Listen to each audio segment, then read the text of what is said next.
But returning to the US, Donald Trump has delayed the 50% tariff on the EU from June 1st to July 9 after a call with the President of the European Commission. Now, this is to buy more time for negotiations. We had a very nice call and I agreed to move it. I believe June 9th would be, July 9th would be the date. That was the date she requested. Could we move it from June 1st to July 9th? And I agreed to do that. And that she said we will rapidly get together and see if we can work something out. Hilary, is Donald Trump being fair here? He's, of course, always criticised for being pretty chaotic, but is this part of his strategy? Well, yes, because don't forget, the EU has 10% tariffs on everything coming in from the US, whereas the US only has 2.5% tariffs. That's why there's this massive trade deficit, Gabriella.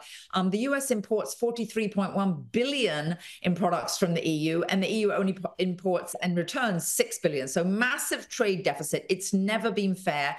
The EU really has always thrived on regulations, whereas, of course, the US thrives on innovation.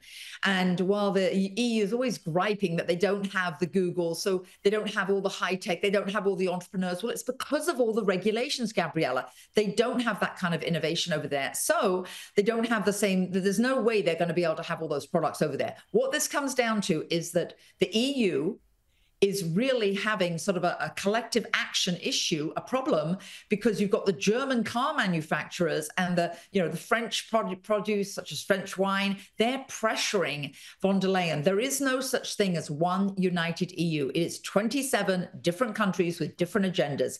And I think what you're seeing is the reason that she placed this call, she wants this to be delayed, is because she knows she has to do some negotiating very quickly now.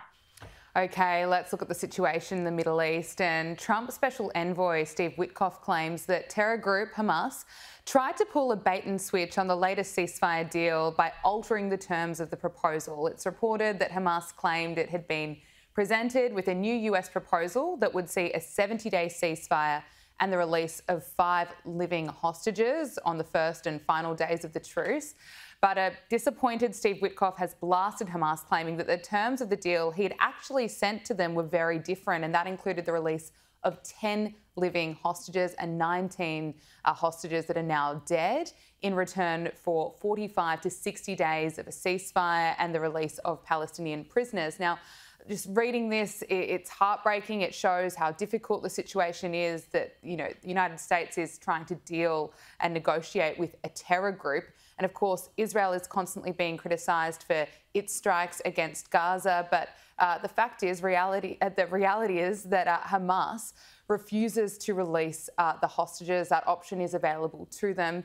Hilary, there was hope a few months ago when we were seeing hostages return back to their families, that maybe this war and this conflict could come to an end.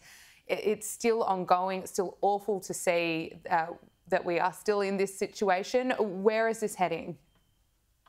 Well, Gabriella, that is a very good question. I don't know who knows the answer to that, because what I would say is obviously Netanyahu and the Israelis, what they want is they basically want to see, the Palestinians and Hamas obliterated, because they fear another October 7th. And why not? Obviously, and I think that what's really sad about the global dialogue is people aren't talking about, and the global media isn't really talking about October 7th, what Hamas did.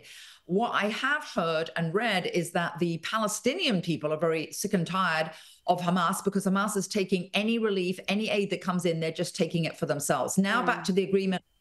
I just would say simply, there has been conflict, there have been wars, there has been all of this happening in the Middle East since the beginning of time. I don't see it ending anytime soon. And I think the Israelis are diametrically opposed to any kind of negotiation, and Hamas isn't to be trusted. Let's talk about the talks between Donald Trump and Iran. Donald Trump said that US negotiators had a very good talk with Iran, with an Iranian delegation over the weekend, as he seeks a deal to prevent Tehran from developing a nuclear weapon. Talks with Iran yesterday and today, and let's see what happens. But I think we could have some good news on the Iran front.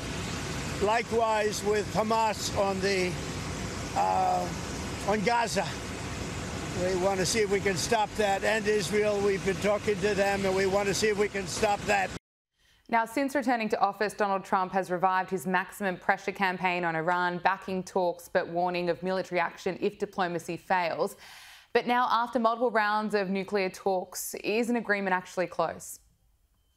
I think it's closer than it has been. I think this is what the Iranians want. Don't forget, they don't want their economy crippled. They have been isolated globally. So I do think this is something that is closer than certainly some of the other conflicts or anything else that we've been talking about. So I think that there is hope on this front, although what they don't want to do is the very thing that President Trump wants, which is no nuclear development. No further nuclear development. That has to come to an end. And of course, that is the sticking point. If they'll concede on that, do you think we'll see some progress? Yes. Hilary Fordwich, President and founder of Strelmark, thank you so much for your time and joining us on Power Hour.